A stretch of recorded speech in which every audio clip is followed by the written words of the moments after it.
Yeah. No, it's all fucked up. Yeah, no, it's all fucked up. Yeah. Well, it's one of those things where when you have something and you try to hurry and do it, it don't work. Well, yeah.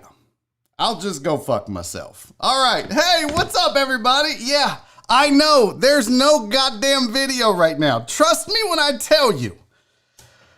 Whoo, boy, this has been a moment here. This has been a goddamn fiasco of a start to a show. There it is. God damn it. Okay, listen, here's what happened. I would love to tell you that none of this was my fault. That's not true. Well, I mean, it kind of is and kind of isn't. Let's get into it. Welcome to the show. I'm Barry Laminack. This is Barry on Deck. I happen to be the guy that fucks up technology from time to time. So here we are. I didn't print out my goddamn show list. Listen, I was so good this morning. I was ahead of schedule. I'm watching Donnie Houston videos while I'm show prepping. I got a great break video for you from Lil Steven Uzi Vert. It's just been a great morning. And then right when I go to go live with this show, okay, let me explain how this works. So I have been doing Barry on Deck, episode 76. I have been doing this show from a single laptop this entire time, even when I stream on Twitch, which, by the way, tonight from 8 o'clock to 10 o'clock, I'll be streaming on Twitch again, playing Call of Duty Warzone. But yes, I have been doing all of this from a single solitary laptop. By the way, I'm having to represent H-Town today. Donnie Houston's in the building. You guys don't embarrass me. No, I have been doing this show from a laptop, and I closed the laptop and I put it on I put it on my screen. Okay, so the way this technology works is when your laptop is closed, if you unplug it from its power source, everything shuts down. As long as it's plugged into the power source, it'll feed the screen. It'll stay on. Like right now, my laptop is closed. Look, it's kind of a mess over here. I'm gonna show you guys. So there's the laptop, right? You can kind of see it right there, and it's closed. And that's great. It always works like that. No problems. Until you accidentally unplug the son of a bitch right when you go live. 15 seconds into going live, I accidentally unplugged it. And, that ended that fucking live session. And what I was trying to do was I ran out of space on the laptop, so I was backing it up, and I had to unplug the hard drive and plug in the camera. I'd forgotten to do that. And I unplugged. It's all my fault. So that's why there was no camera. I was getting it plugged in. Just a goddamn mess. But you know what? We're here. And I don't believe you, Chris Householder, that you were first on both streams. I have a MacBook Pro. That's exactly what I have, White Magic. It's a MacBook Pro from like 2017 or 2016. I think it's 2016. It's about 4 years old. Anyways, I digress to all of that. We are here. Let me pull up my show prep. I'm gonna print this out because I like to have a backup copy. But I do have a lot of stuff for you guys today on the show. I did get all the slides and stuff done. Plenty of stuff to get to. We've got plenty of sports, you guys. Tons of sports. It's going to be sports heavy again today. I'm sure of it. Yesterday's second hour, it wasn't so much sports heavy. It was all AMA after the first 20 minutes. So we're going to do that as well. Or not do that as well. We're going to have plenty of sports. But then in hour number 2, Donnie Houston joins me. Donnie is a DJ, producer. He's a journalist. He's got a great podcast called the Donnie Houston Podcast. He's produced for some of the biggest artists to come out of Houston and Texas, including Slim Thug and Paul Wall. But I saw Donnie. If you guys don't remember Dev Lemon, she was the girl... or I should say the woman. She's 21. That's a woman. She was the woman who did the video about slowed and reverb. And I'll play that for you right before we go to break. But she was the one that was like, oh, slowed and reverb. That's so great. It's just this new thing and they slow it down and they add some reverb. And then the internet lost its fucking mind and was like, you dumbass. You're talking about Chopped and Screwed. You're talking about DJ Screwed. You're talking about a genre of music that this man invented. Well, not invented. Donnie will correct me on that. Perfected and brought to the masses. People were doing it, but not like DJ Screw and not bringing it to the masses like he did as well. Apparently. Donnie will clear it up. Anyways, the internet lost their fucking mind over her not acknowledging that this was a DJ Screw thing.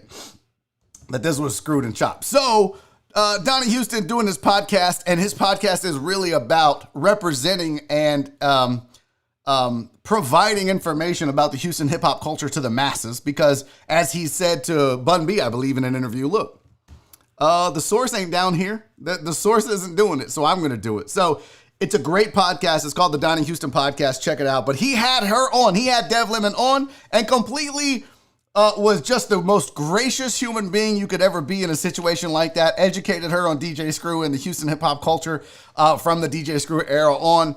And she handled it well. He handled it well. And I became a huge fan of Donnie Houston. So he's on the podcast today, or the show today. I'm super excited to have him here. He's going to join me at the 2:00 hour. So real quick, before we continue, let me say what's up to the chat like I always do.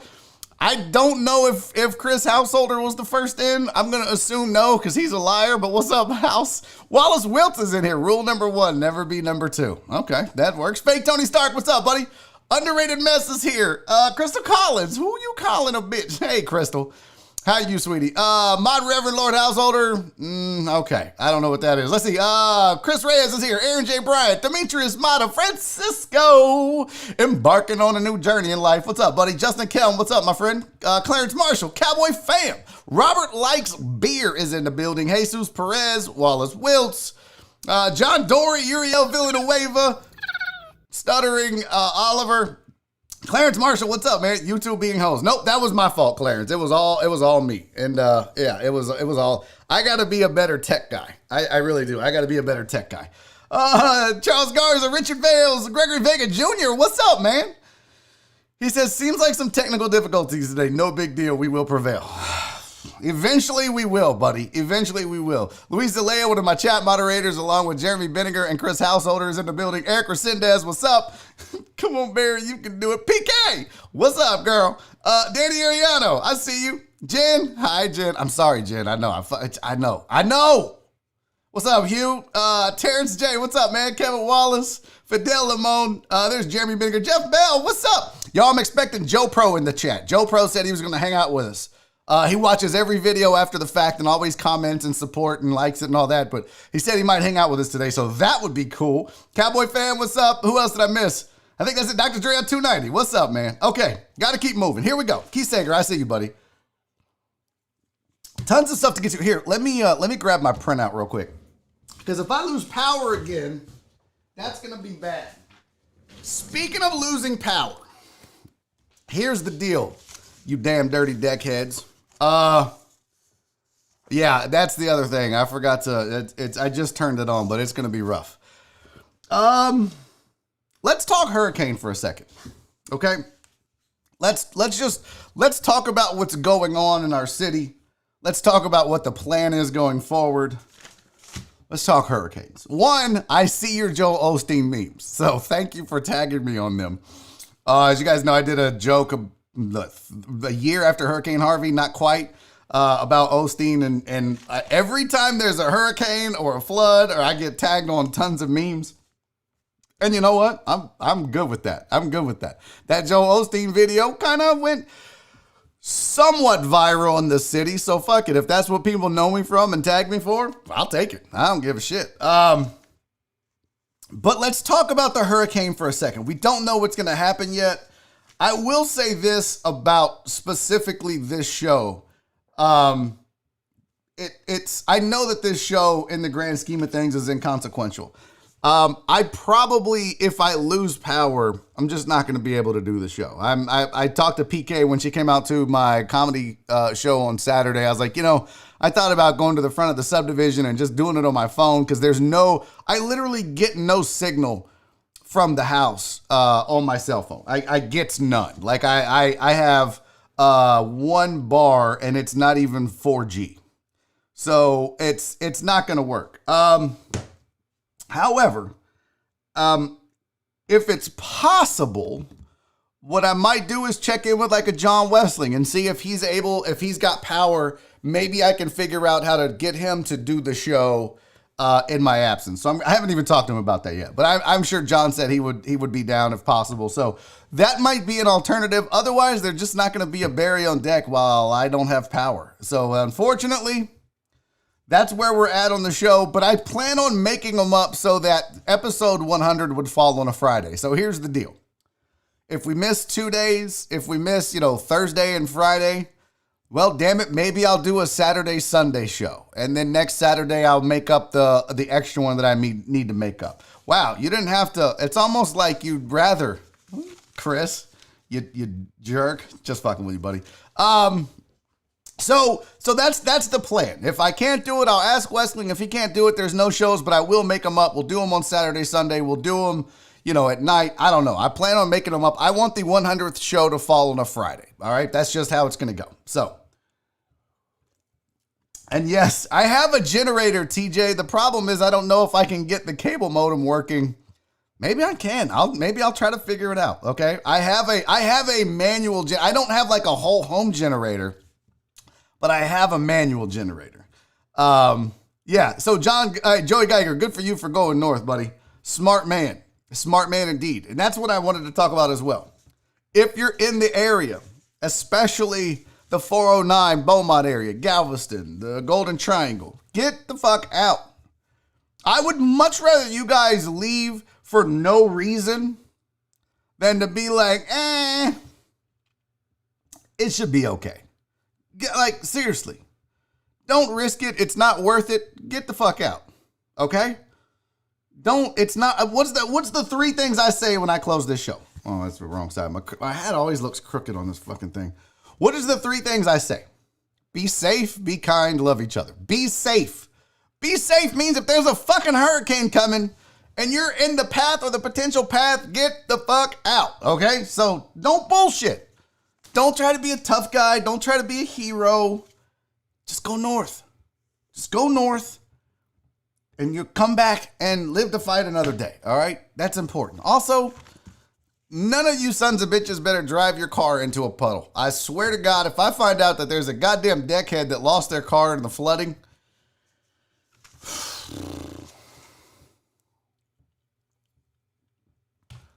truck driver Pookie said, "What's the Golden Triangle?" Is that not right? I thought that was called the Golden Triangle. Okay, maybe not. I don't know. Eric Christina says, "I'm going back to Houston tonight. Had to work." Yeah, Nora's down there right now, and she may not even be home through all this. Okay, she may not even be there because they're saying that if she's there when it hits, either tonight or tomorrow, or today or tomorrow, she's got to stay through the whole thing. So, yes, exactly, Terrence. Thank you. I thought I said that right. You had me worried like because look, I'm known to fuck shit up.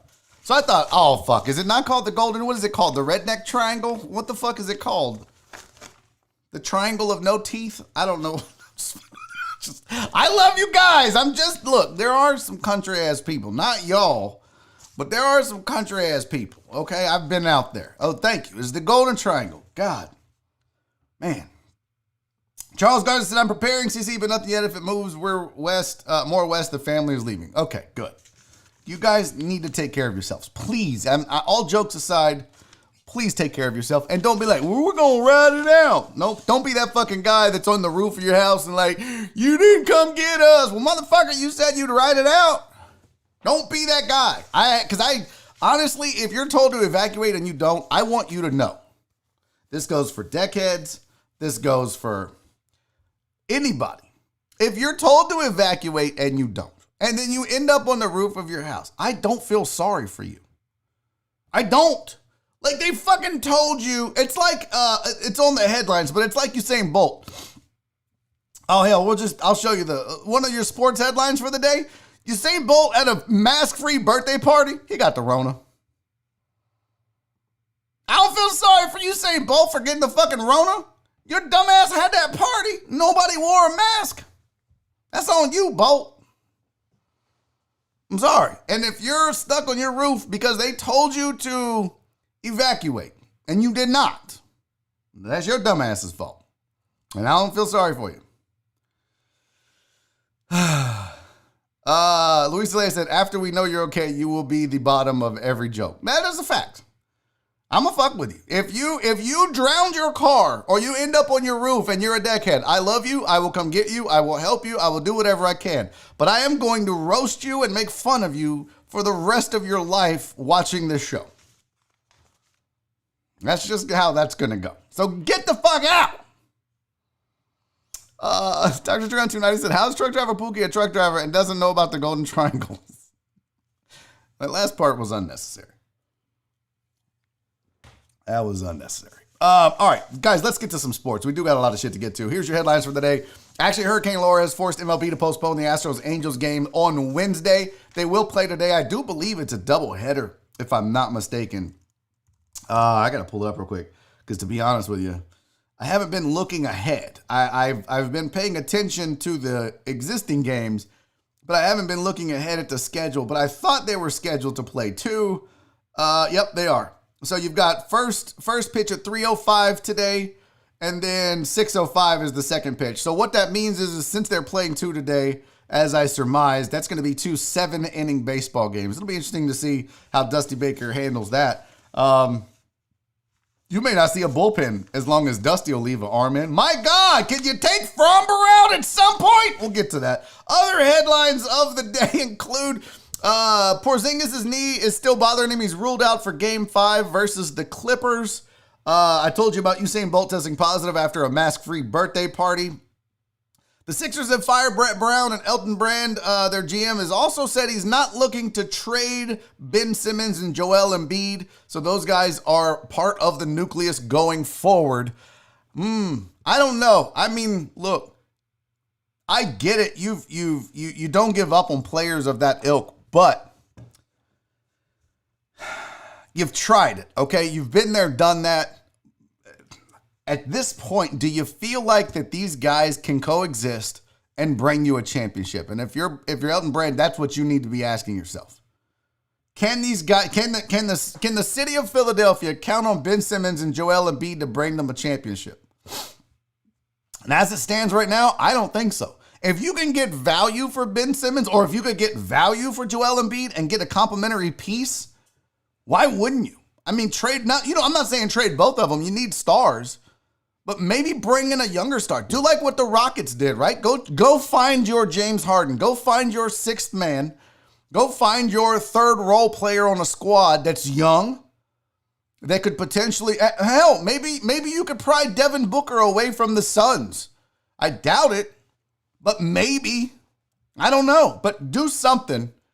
Don't just stand pat, because I don't think that's going to work in Philly. I think that experiment has proven to be a failure. Now, who you want to blame that on? I don't know. What's going on in the chat?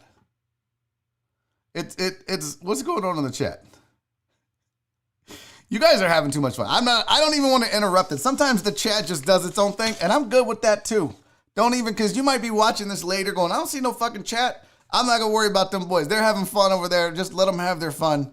Other sports news. We talked a little bit about the Astros. I don't know if you watched the game yesterday. Framber Valdez goes 7 innings, gives up 4 earned runs. Probably shouldn't have gone 7 innings, if we're being real here. Dusty Baker, I think, left him in too long. And that 5th inning when he gave up the 2 runs probably could have pulled him during that. But look, let's be honest. I don't think Dusty trusts his bullpen necessarily. He's been known to wear out arms anyways. But I think, on the broadcast, they were talking about, well, they want to see what he's made of and see if he can handle the pressure and this and that. Yeah, well, you know what? You can't afford to be losing games. Maybe see what he's about later. You need to win games, okay? I just felt like he left him in too long. He should have been pulled in the 5th. Now, it turns out it was the right move. They win the game. He doesn't give up any more earned runs after that. But watching it, I'm going, why is he still in the game? There was so much traffic. But that's how Dusty manages, and you're going to have to get used to that if you're an Astros fan. George Springer got hurt. That's the big news out of the game. The big news is Springer got hit on the elbow. X-rays were negative, so there's no broken bones or anything. There's no telling how long he's going to miss. Obviously, they're going to have some days off. He's not playing in either game today. They said that. But, with the game not happening on Wednesday, and possibly even Thursday. Yeah, he might not be back until next week, I would imagine. It just depends on how sore it is. But he's having a rough year to begin with, bless his heart. But just another injury for the Astros, you know. And look, no one's going to feel sorry for this team. Look at the Yankees last year. Did you guys feel sorry for the Yankees? Fuck no. So no one's going to feel sorry for the Astros with all these injuries and struggles and everything else. It's just not going to happen. So yeah, Astros with a much needed win. I mean, it was a crucial win, and they can't afford to lose both games today. They definitely need to split at least. But yeah, Hugh said Tucker is tucking. Every time he hits a home run, we need to call it a tuck job. Can we just do that? I tried to get that started on The Usual Suspects last year. Just, if we're gonna say Springer Dinger, which is the stupidest fucking call ever, then why can't, when he hits a home run, we call it a tuck job? It should be a tuck job. That's what it is. And then if they hit the train, yell choo choo bitch. I just think that would be great. But yeah, Kyle Tucker now hitting 252. Do you believe now? Do you believe now? Remember when you all wanted him traded and I actually put a video on YouTube that said, I'm not ready to give up on Kyle Tucker yet. And I'm not. It's too early. The kid still doesn't have a full major league season under his belt. He still has not played in 162 games. Let that man figure it out. We'll know when he's played in the equivalent of 2 to 3 years of baseball games, if he's good or not. It's too soon to tell. And he's going to struggle. So, look, everybody agrees with that. Fuck the Yankees. No, shut up, TJ. None of that. I like that. Tuck it up. That's not bad. Tuck it up. Hey, Pink Valkyrie's in the building, you guys. What's up, Pink Valkyrie? Thank you for joining us. What's up, Clarence? All right. Also, here's a tweet about George Springer. If you didn't see it, Springer's probably not going to play in either game tomorrow, per Dusty Baker. There's relief, though. Nothing broken in the elbow. It did get some bone, Dusty said. So probably going to be sore for a while. It didn't look good. This shit looked painful. And did you see him trying to put the glove on and he dropped it? I was like, oh, he's done. There's no way he's playing. Of course, you get Miles Straw in to run. He scores. That's cool. But there was no way he's playing. And I do want to remind you, because I know some of you guys get on that conspiracy theory about, they're hitting him on purpose. Now, Joe Madden specifically came out and said he does not want his guys throwing at the Astros. He specifically came out. We don't have time for that. There's no need for that in baseball. So that was an accident, 100%. So don't even hop on that conspiracy theory about George Springer getting plunked on purpose, because it's just not true. All right, on to the NBA playoffs. 4 games yesterday, like there have been pretty much the entire playoffs so far. You've got Lakers going up 3-1 on the Trailblazers, 135-115. That's done. I mean, we can all agree, right? That series is now done. KD called it in 5. I called it in 5, and there you go.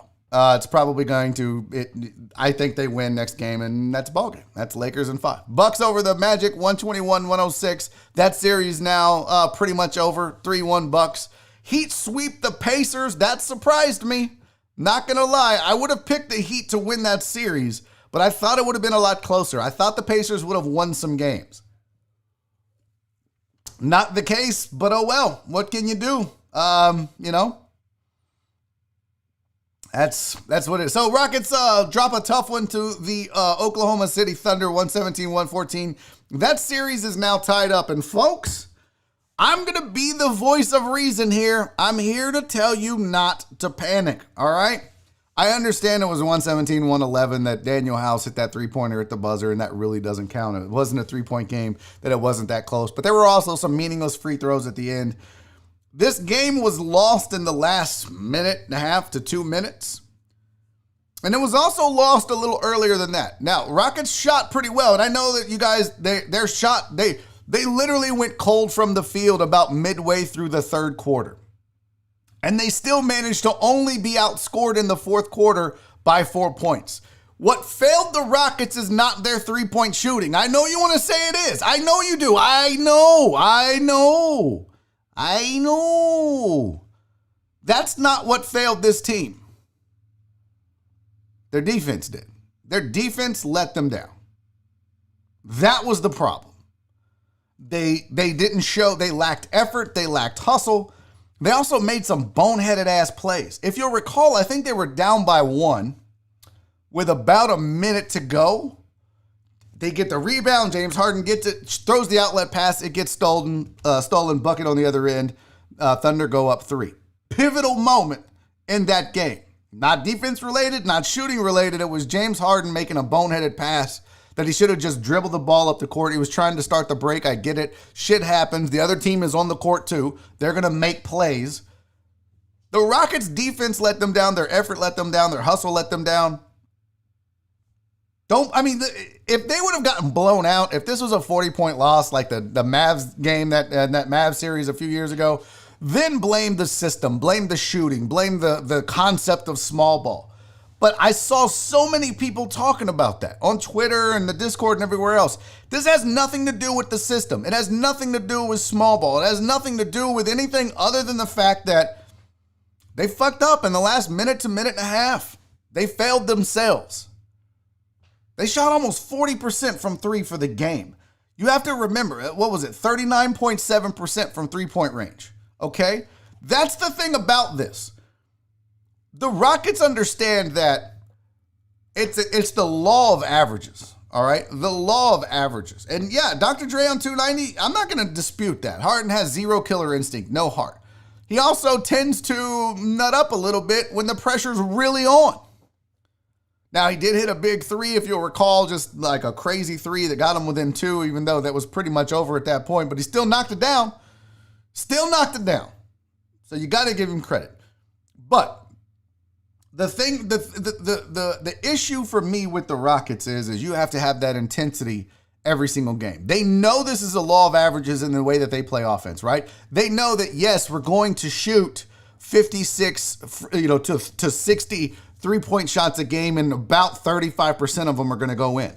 That means that the majority of them are not going to go in. So if you make a bunch in a row, the law of averages tells you you're about to miss a bunch more in a row. That's how that percentage is going to work out. Otherwise, you'd be shooting 90% from 3-point range. It doesn't work like that. So I'm not concerned about the theory of this offense. I'm not concerned about executing the offense per se. What I'm concerned about is the level of effort they showed. Also, guys, just give some credit to OKC. Dort played his ass off. He D'd up Harden really well. They made big shots down the stretch. They made the hustle plays down the stretch. They got some rebounds. That's a good Oklahoma City Thunder team. And they talked about it on the broadcast. If you listen to the Rockets broadcast, Bullard brought it up. The fact that, listen, that's a Rockets team, or that's an OKC team that was the most clutch, I guess. They consider inside of 5 minutes within a 5-point game to be clutch time. And the Oklahoma City Thunder have been the most clutch team this year in those parameters. So it shouldn't surprise anybody that they pulled this out. They beat the Rockets, but the Rockets beat themselves too on the defensive end of the ball. All right, so stop panicking about the small ball. These guys are going to be fine if they raise their level of intensity. If they play like they're supposed to play, they're going to be fine. I'm not giving up on this system. I saw people calling out Mike D'Antoni and comparing him to Bill O'Brien. Stop it. We're not there yet. We're not there yet. Now, if they choke this series away, let's evaluate the games that they play going forward. But now this is a 3-game series, best of 3. And what I tell you when this started. So this doesn't surprise me because I said Rockets in 7. And I remember, AR Platinum, where you at, homie? After game 1, when the Rockets blew out the Thunder, he said, you still say 7? Yeah, because they still have games to play. This is how the NBA works. When you play good teams and you're a good team, you're going to lose some just like you win some. So I'm not panicking. I'm not worried. They just need the level of effort. And guess what? They're in a series that with a really good basketball team, and they're down one of their MVP superstars. They still have Russell Westbrook sitting on the bench. Now the question becomes, do you think they should play him? I think at this point, every game is critical. You can't lose the next game. The next game is crucial because you don't want to have to win 2 in a row. Not against the Thunder, not against Chris Paul, not against the scrappy Thunder team that is better than we give them credit for a lot of times and have been all year. You have got to win game 5. And if Russell Westbrook can play and he's not at risk of injuring anything anymore, he needs to be on the court. And that's just my opinion. Real quick, let me get to some super chats here. PayPal Pete, I did not forget about you, buddy. PayPal Pete said, turn around, don't drown, be safe, deckheads. Amen. Thank you for popping the super chat cherry for the day. Justin Swinford got it yesterday for the week, but you have popped it for the day, my friend, and I appreciate that and your generosity as well. And a great message with the super chat. Yes, you guys, please turn around, don't drown. Don't be fucking idiots, and don't give me a reason to make fun of you. Oh, I just saw Andy Huggins is in the building. What's up, Andy? What's up, Huggins? He said a Tucker punch. I like that. When Tucker hits a home run, that's a Tucker punch. That's way better than a tuck job, although mine's more sexual. What's up, Walt? Santos Martinez with the super chat. Thank you, buddy. He said, on point, Barry. Plus, need more defensive rebounds. Oh, I would agree with that as well. I would agree with that. Let's look at the box score real quick, though, because if I'm not mistaken, let me pull it up on my screen because that's awfully small for me to read there. Rockets had, how many rebounds did they get now? 40? Thunder had 46. Defensive rebounds, it was 37-32. So it wasn't a disaster. And they even mentioned on one of the broadcasts, and I don't know which one it is, but they talked about the fact that the Rockets are they're the worst rebounding team in the NBA. Well, yeah, they're the smallest team in the NBA. That's going to happen too. It's going to happen. So, I mean, to be 4 or 5 rebounds behind the Thunder, and the Thunder aren't a big team. In fact, in game 3, they went small ball to match the Rockets small ball. And that was the difference in the game. So, I think more than anything, I mean, the rebounding, yes, they could be better on, obviously. But to me, this came down to execution on the defensive end of the ball. The Rockets did not execute in the last 2 minutes. They were in the game. They had a chance to win. They did not execute. And if you're going to be missing your threes, if you're going to be missing shots, you can't also not be executing on the defensive end. That's just, that's a recipe for blowing a game. At least if you hold your own defensively, you can see about getting to the bucket or a shot maybe falling here or there. So Rockets just need to play better defensively down the stretch, and I think they're going to be fine. And look, the underrated mess, the trend says you're right. But let me just remind you of something. They said Elway couldn't win until he won. They said Andy Reid couldn't win until he won. There were a lot of people that they said couldn't win until they did it. So, do I think the Rockets win the NBA championship this year? No. Do they have a good shot? Sure. Absolutely. I think they when they play their best basketball, they could beat anyone in the NBA. Can they do that 4 out of 7? That might be a different story. But it doesn't necessarily mean that the Rockets can't win it. And it doesn't necessarily mean that James Harden can't be an NBA champion. He just hasn't done it yet. I think you have to wait until his career is over. Because what if he leaves, right? What if after this season, let's just assume that the Rockets go on and lose to the Thunder in this series. Mike D'Antoni gets fired. What if the Rockets say, you know what? We're going to get Joel Embiid. So you know what we're going to do? We're going to trade Elton Brand. We're going to trade you James Harden for Joel Embiid in a first-round draft pick or whatever. Let's just say that happens. They break it up. And now it's Russell Westbrook and Joel Embiid on the Rockets. And all of a sudden, James Harden and Ben Simmons up there going and win a championship. So, I mean, you really can't say anything until it's all played out because you don't know. I will say this, and I've said this for years now. If again it doesn't happen, if again they lose, what's been the 2 constants on this Rockets team? I have said this for several years now. If you guys listen to the usual suspects, then you know this was my motto. I preach this all the time. The 2 constants that have been on this team through thick and thin, through the Western Conference Finals appearances, through the choke jobs and everything else, over the last 5 to 7 years, there's been 2 people that have not come and gone. That's Daryl Morey and James Harden. So I think at the end of the day, if Timo Fertitta says this is not working anymore, it's not that you get rid of Chris Paul or you get rid of Dwight Howard or you get rid of Russell Westbrook or you get rid of all these other role players and bring in new role players. At some point, you've got to look at it and say, can we win with Harden? Can I win with Daryl Morey? I personally think Daryl Morey does a great job. This team has always been competitive when he's been here. Do they pull it? No, but Daryl Morey doesn't get out there and play either. But look at the moves he makes. He makes some bad moves, but the Jeff Greens of the world, the Gerald Greens of the world, somehow he got Russell Westbrook. He got Chris Paul. He got rid of Chris Paul. I know Joel didn't like Daryl Morey, so he would push that narrative a little bit more.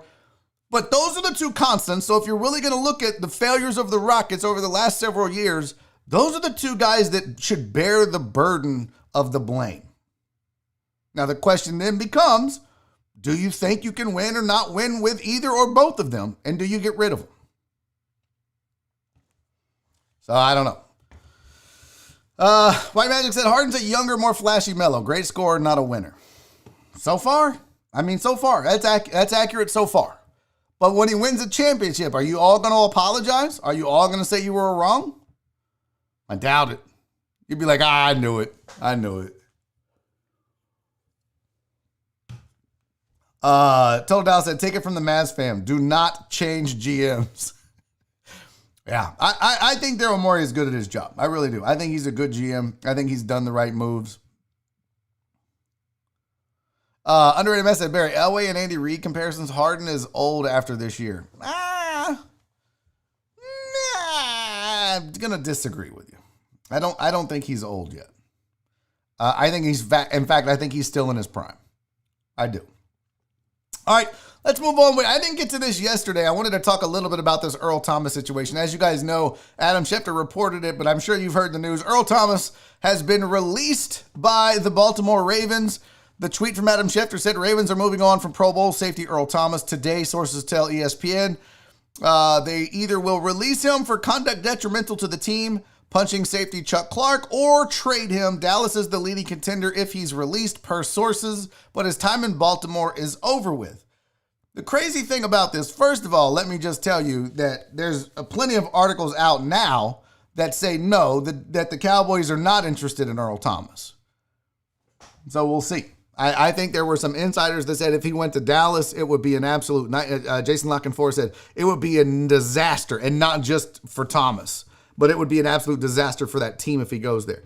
And so maybe that has scared Dallas and Jerry Jones into saying, we'll think twice about that. I don't know. But this is not something that happened overnight. This is the crazy thing about this, is that this was a team decision.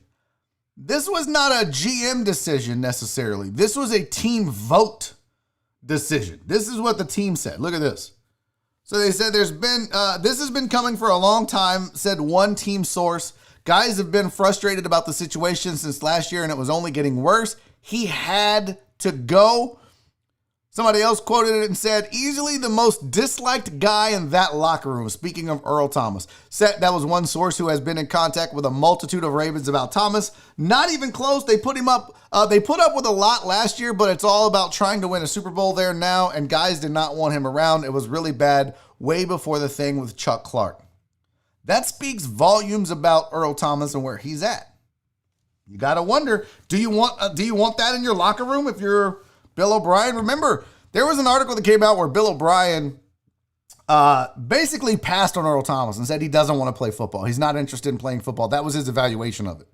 And Earl Thomas even mentioned that. Earl Thomas even said something about, oh yeah, they just said I wasn't ready to play football. And then he went out and made the Pro Bowl in Baltimore, and after he went there, and okay, cool. But now you look at it and think, maybe they dodged a bullet. Even though Houston is now part of the rumor mill that's where Earl Thomas could land. And listen, it could be that your boy Deshaun Watson wants to see him play. Take a look at that quote. Surprised the Ravens released my guy Earl Thomas. Hearing all the noise, but Earl's always been someone I can rely on when I had questions, and I have nothing but respect for him. Can't wait to see where he lands. That's a pretty strong vote of confidence from your franchise player. No offense to J.J. Watt. Talk about old. That back is old. No offense to J.J. Watt, but Deshaun Watson's the man in Houston now. So the question becomes, do you think Bill O'Brien talks to him about that? Hey, should we? I mean, look, coach, I'd love to have Earl here. I'll make sure he's not a bad locker room guy. I have nothing but respect for him. When you see a tweet like that from the superstar of the team, it makes you wonder, is this going to be a thing? I mean, is this really a thing? I don't know. Keep an eye on it. Also, keep an eye on Dan's Seafood and Wings if you are looking for some of the best Asian, Latin, and Cajun-inspired seafood and wing recipes in the entire city of H-Town and beyond. Dude, go try some of their stuff. Francisco Abarca loves this place. He is not only is he a deckhead, but he is an avid Dan's supporter. He loves the food at Dan's. You're going to love the food at Dan's. And don't take it from me. Talk to Francisco. He's in the chat. He's always hanging around. He'll tell you the food is delicious. You should absolutely go try it. They have 2 locations to serve you in the city of Houston. If you are on the southwest side, 3991 South Gessner. If you are on the northeast side, 18 Uvalde Road. So either way, you can get to Dan's in probably 30 minutes or so, no matter what side of town you're on. And listen, all the seafood is fresh. All of it made fresh for you. It's delicious. You're going to love the place. Like I said, they've been around in Houston since 2015. They opened their second restaurant in 2018. It's a local Houston staple. If you haven't tried it, give it the boiled spicy shrimp is a fan favorite, but they've got the New Orleans barbecue shrimp, grill platters, and so much more. The menu is amazing. Go check it out. Eatatdans.com. Eatatdans.com. It's Dan's Seafood and Wings. That's where family and friends get together, spend quality time over great food. All right, now,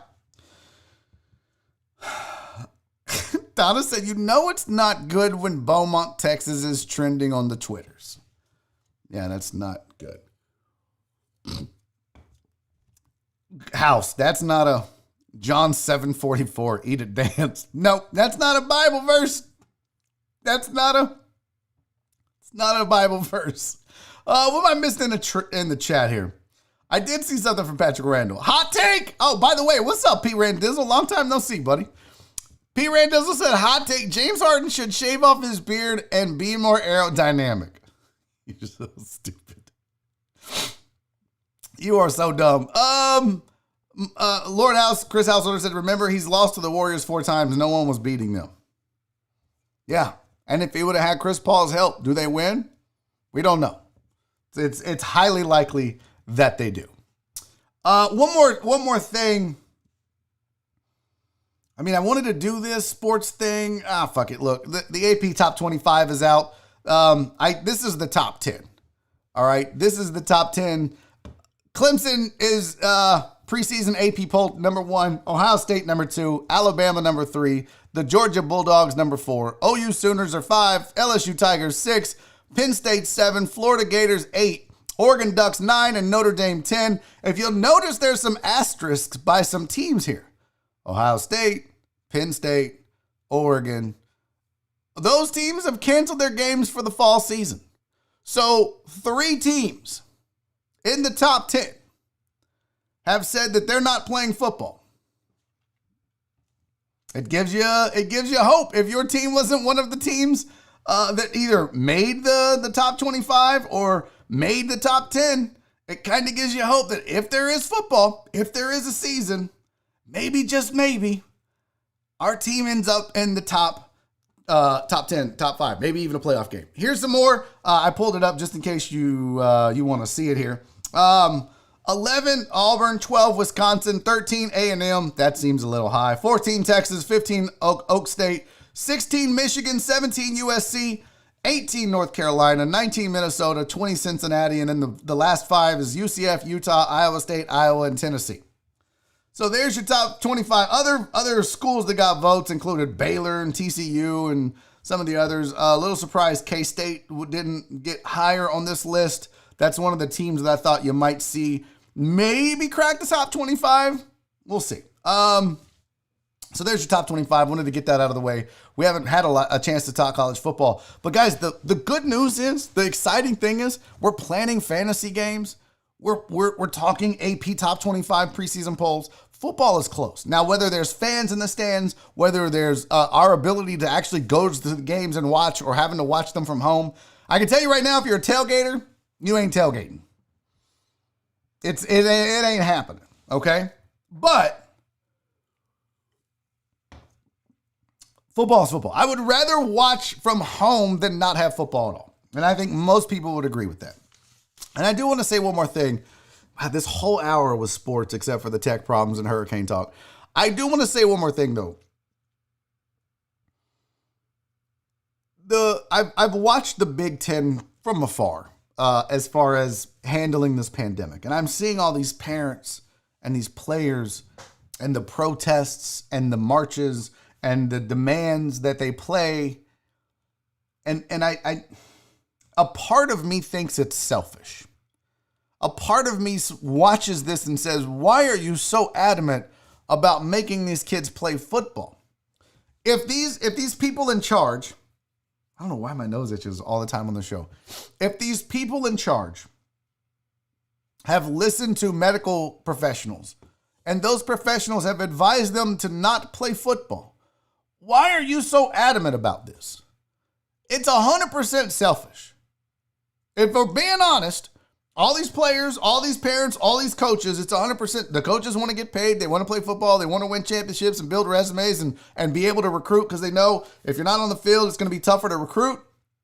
The players want to play because they want to get drafted in the NFL. They want to put out some game tape. Plus, boosters aren't going to pay you if you're not playing. And the parents want the kids to play because they want to see their kids get those opportunities to go to the NFL. Not only that, and since we're talking about it, I saw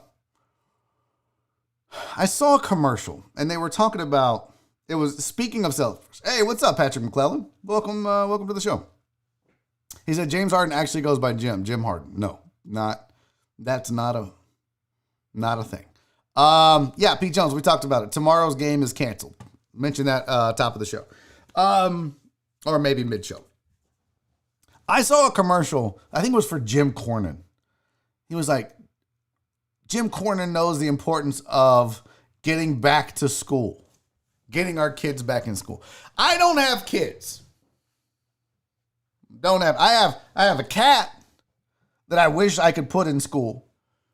But parents out there, just let me answer me honestly, okay? Answer me 100% honestly. You just want school open because you don't want to fuck with the kids at the house. I know some of you, look, school's your babysitter. You go to work, you take the kids go to school, you don't have to worry about somebody being home with them. I get it. But some of you are already going to be working from home. And you still want your kids to go to school because you don't want to fuck with them. You'd rather send them to school and let the school take care of them. You know, this Cornyn ad was like, they know the importance of education in the classroom. Bitch, knowledge can be transferred over Zoom, okay? You don't have to be face-to-face with your teacher for your teacher to pass on the skills and information you need to become educated as a fucking 8-year-old. I'm sorry. So, P. Jones, thanks, my bad, I'm late, everybody. No good, all good, man, don't worry about it. Keith Sager said, nah, bro, I want the safe. Health is more important. So you're saying you don't want them to go. Chris Reyes agrees 100%. Luis Zelaya, traffic has been great. Leave them kids at home. I'd agree with that too. Peak Falker said, honestly, it doesn't bother me. I've raised my kid to be self-sufficient. I was a latchkey kid, right? That was the term back in the day. I remember my mom taught me how to basically fend for myself from the time I was 7 years old. So it didn't matter. Like if she wasn't home, she worked. She was a single mom raising 2 kids. One of them was a hellion. My sister was a fucking awful kid. Awful. Oh my God. Awful. Horrible person. Love you, Angie. But my mom raised us and she did the best she could, but she taught us to be self-sufficient because she was like, listen, you little dumb motherfuckers, I have to work 3 jobs to pay for shit. So y'all sons of bitches need to take care of yourselves. Hey, Rachel, I prefaced it by saying I have no kids. But that don't mean I can't have opinions or I don't have eyes and I can't see what some of y'all raggedy ass parents are doing. And I don't mean you, Rachel, as a raggedy ass parent. You are a wonderful mom. What I'm saying is, in general, some of y'all won't admit it, but you want them fucking schools open because you don't want the kids home. I know this to be true. Just because that's an opinion, more than anything. Edgar said, no, I'm not sending my girls to school. I want them to be safe. I would agree with that. I would also agree with that. Chris Reyes said, younger kids need the social interaction. I mean, they still go out in the neighborhood and play, right? Bro, let's be real. The next 3 months isn't going to make or break your kid if they don't get the social interaction, if it's all on Zoom. I get it. If we canceled public schools forever and everybody had to learn from home, that's different. But wait until December until they get a vaccine or January or whatever, it ain't going to crush these kids. It's more about the babysitting. All right. That is it. It's 2:56. I got to get my guy Donnie Houston on the show next. And I'm excited about this. This is going to be a lot of fun, you guys. Donnie Houston, he's got a podcast. He's a producer. He's worked with Slim Thug and Paul Wall. And he is a journalist. And so this is going to be a lot of fun. I talked about a little bit about what's her name? Dev Lemon. So we're going to talk a little bit of Houston hip-hop culture and history with Donnie Houston. We're going to talk Dev Lemon. We're going to talk all that and more. It's coming up right after the break. Now, the break I have for you guys today, shout out to Steven Uzik. He put together an update on Hurricane Laura through his eyes. Now, this is his, he's not a meteorologist per se, but Steven Uzik is our resident weather guy. So I asked him to put some stuff together for the deckheads. These are his thoughts on Laura. Obviously, they changed, but he was nice enough to put this together for you guys. So check it out. We'll be back in 5 minutes. This is Barry on Deck. I'll see you shortly. Stick around through the break.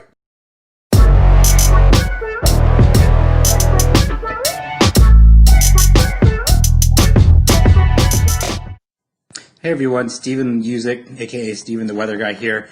Just wanted to give a quick update on where things stand with Laura. It's about 12:40 right now, so things will change throughout the day. But right here, you can kind of see where I'm circling. That's where the center is. You can see it's starting to blow up. It's starting to strengthen, and it will continue to strengthen throughout the day and then into tomorrow. There's really nothing in its way to really slow the strengthening down. It may not be rapid intensification the whole time, but I do suspect it will enter a period of rapid intensification at some point over the next 2 days, which will likely take it up to a Category 3 or 4 hurricane. You can see right here the Gulf of Mexico water is very warm. That's just gasoline for the storm to go forward into. I wanted to give you a look at some of the model trends. This is the American model over the past few runs. This is where it forecasts the storm to be at about 7 a.m. on Thursday morning. So you can see how it's moving back towards the west. It's not quite at Galveston, and I'm not saying that this is a 100% where landfall will be where it's showing, but it's an idea to give you an idea of the trend. Here is the European model, again very highly regarded, also showing that similar westward trend from yesterday to this morning. These are ensembles. These give you an idea of a broad range of possibilities. They're based off of 50 different runs of the same model, but using slightly different initial conditions. Gives you an idea of all the reasonable possibilities for the storm. And so these have consistently been on the Texas side of the border. And this is from about lunchtime yesterday, and I'm going to move it forward to last night. You see it still stays more on the western side. And this morning it starts to consolidate a little bit. Again, no guarantees here, but it gives us an idea that these westward shifts may not be done. Finally, I wanted to give you a look at some of the potential wind gust probabilities. This is based on the European from this morning. So if the storm comes in just to the west of the border, Beaumont, Port Arthur, you're looking at 115, 130 mile an hour wind gusts.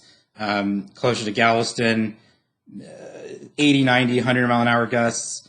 Eastern Harris County, 80, 70, 80. Houston metro area, 50, 60 mile an hour wind gusts are certainly possible. If this comes in on the east side of the border, those winds will come down. If it comes in further west, they will go up. It depends on where it comes in, and unfortunately, we just don't know right now. In terms of comparisons, for Beaumont, Port Arthur, this could be similar to Rita or Ike. I think it could also possibly be stronger, but the wind field won't be as broad. So if it doesn't come in, close to Galveston, Houston's not going to see some of the strongest winds. Really, those 100+ mile an hour winds are probably going to stay within 30 or so miles of the center. I'm sorry, my baby is eating next to me, so you'll just have to excuse the grunting. And then here's the official track as of 11 a.m. Just right over the border, you see. The next track comes out at about 4 o'clock. I expect it to shift west a little bit. I'm not convinced it's going to be a head-on Galveston landfall, but you need to get ready because it could change in the last minute. We'll be dealing with a storm kind of barreling at us and waiting for it to make this northerly turn. And it will be nerve-wracking to see when exactly it makes that turn, because if it doesn't do it on schedule, we're in line for a good hit.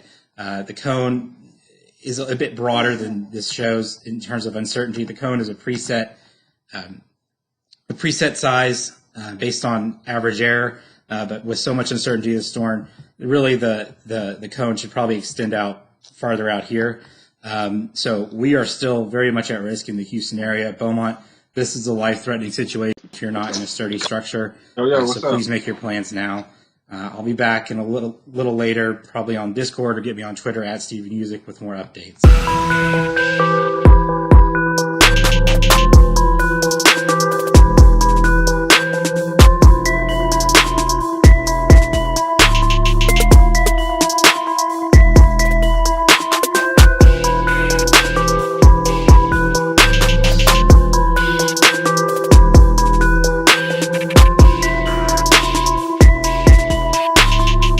Welcome back to Barry on Deck. Hour number 2 is upon us, and joining me on the show now, I'm so pumped about this. First of all, thank you guys for sticking through the break. I'm your host, Barry Laminack. I'm so pumped to have my guest on the show now.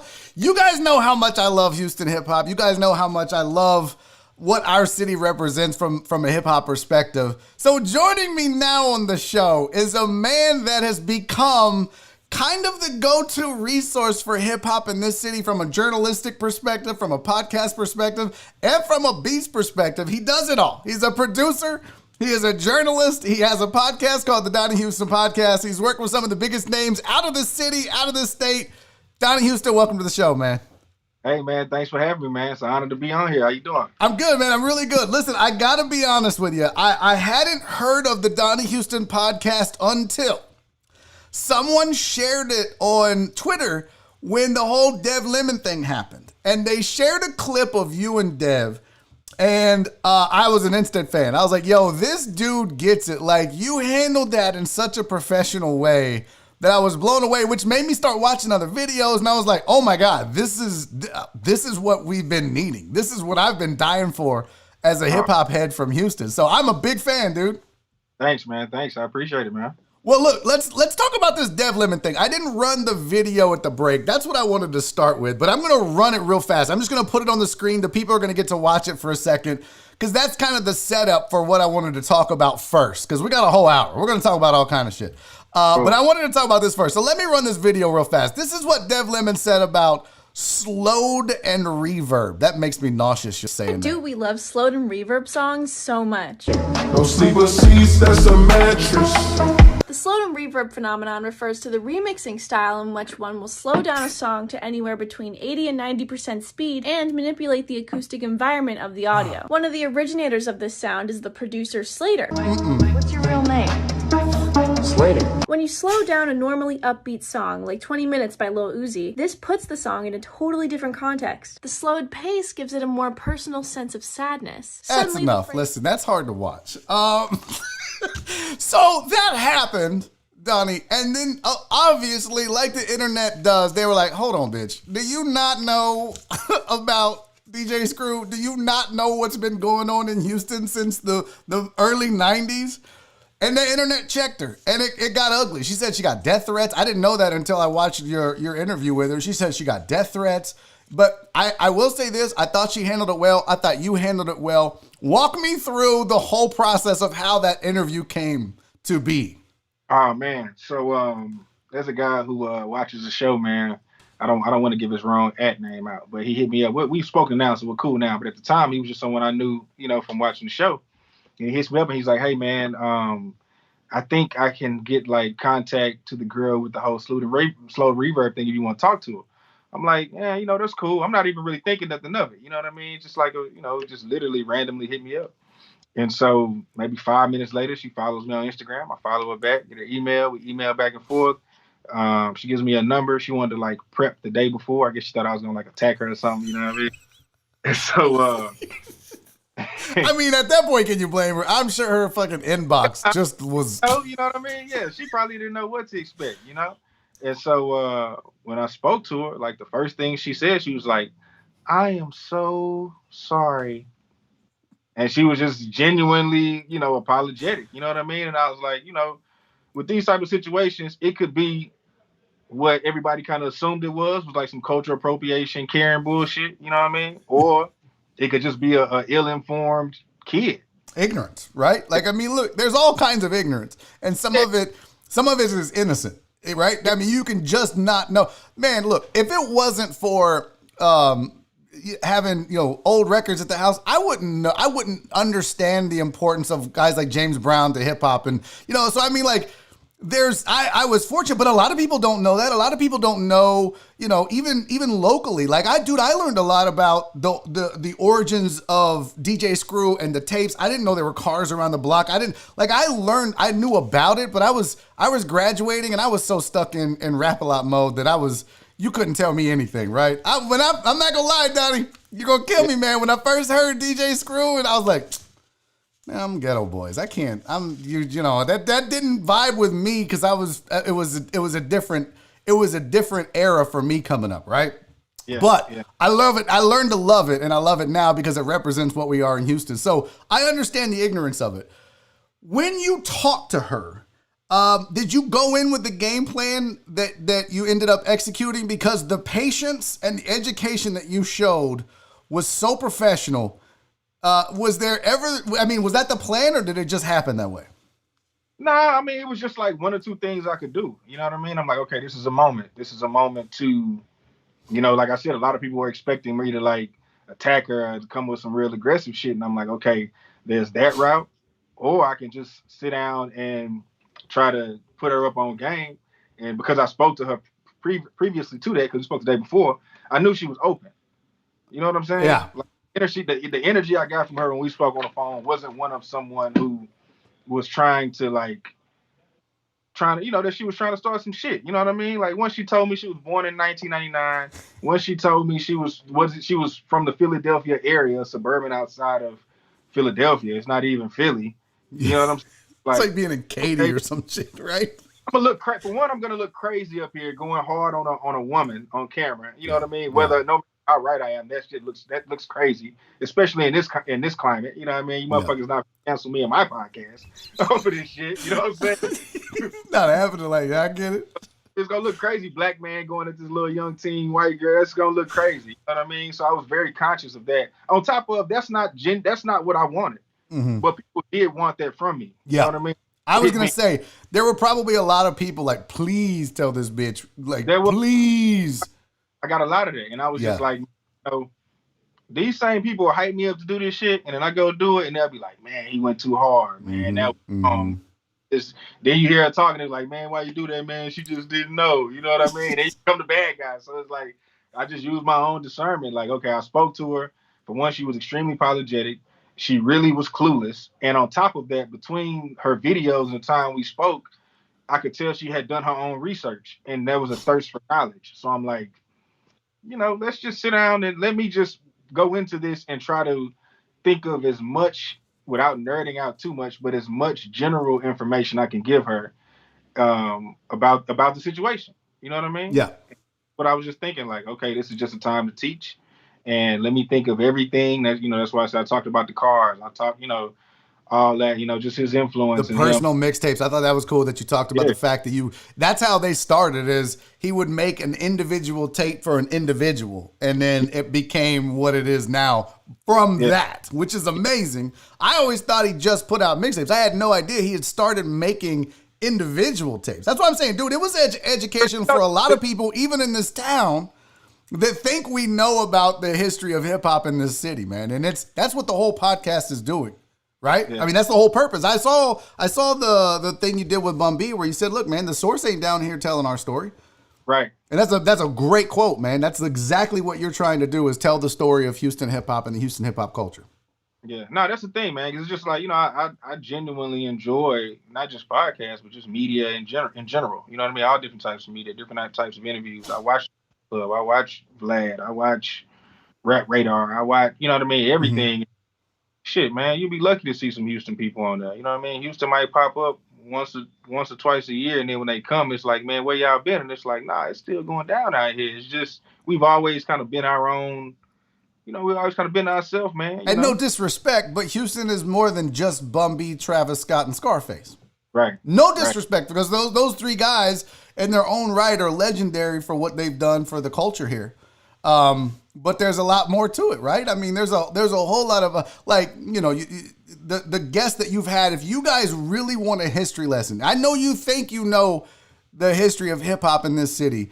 I'm telling you, I'm imploring you to go watch Donnie's podcast. I'm telling you, I'm watching it going, oh my God. And look, Donnie, I'm not going to brag, but I was there I had the original Making Trouble. Like, I had the original Ghetto Boys, the Red album cover when Ready Red was in the group. I had that. It was a B-boy crossover kind of thing. So that was my origins with the Ghetto Boys and with the hip hop scene in Houston. I know about OG Styles. I know about, you know what I mean? What was Gangster Nip. Like, I was talking about this with my barber about Gangster Nip, right? Yeah. And he was kind of him and Bushwick Bill kind of brought in that horrorcore rap thing that people have to respect too. So I thought I knew. And then I started watching these videos and I'm like, I don't know shit. Like, I really don't know shit. So if you think if you are really into the hip hop culture, I implore you to go do that. What is the plan for the podcast long term? Long term, man. Well, the podcast is just a vehicle I'm just using, man, and just going on a journey and seeing where it goes. Ultimately, of course, I'd like to do like a licensing deal, like a Spotify or something like that. Get it, on a larger platform. You know what I mean, and a larger presence. But man, I'm trying to get into TV, all this, because I mean, this is like my first thing, like branching off. Like, I started out as a DJ when I was 15 years old. Then I got into producing. I went to college for journalism and got into that and never like followed news. You know what I mean? I never took the news route, but this is like me finally getting to use my little degree and shit. You know what I mean? Like, but this is what I love right now. You know what I'm saying? So it's like, every day something new pops up, man. Like, Dev wasn't in the plans of interviews, a week ago, 2 weeks ago. You know what I'm saying? Yeah. Just things pop up. So with the podcast, it's the same thing. Like, I'm open to a lot of things, but the main goal is to make it be at the same level as your Joe Buttons, as your Rap Radars, as your DJ Vlad, and all that. You know what I'm saying? Well, it's funny how that works, Donnie, because like this show, the only reason this show exists is the same. I never had plans to do this show. I was on ESPN radio. I had my own. It's called The Usual Suspects. In fact, I hear you mention DJ Hollygrove all the time. He's a huge ESPN radio guy. He used to listen to my show. He listened to The Blitz. He listened to... So that was one of the names I immediately... I was like, oh, shit, okay. Yeah, DJ Hollygrove he loves sports. He loves ESPN radio. But so I was doing that, got laid off because of COVID, and now I've started the show. So I'm kind of like you in that, fuck it, let's see what happens. Let's see how much I can grow this. I had a great fan base that supported me and pushed me into this.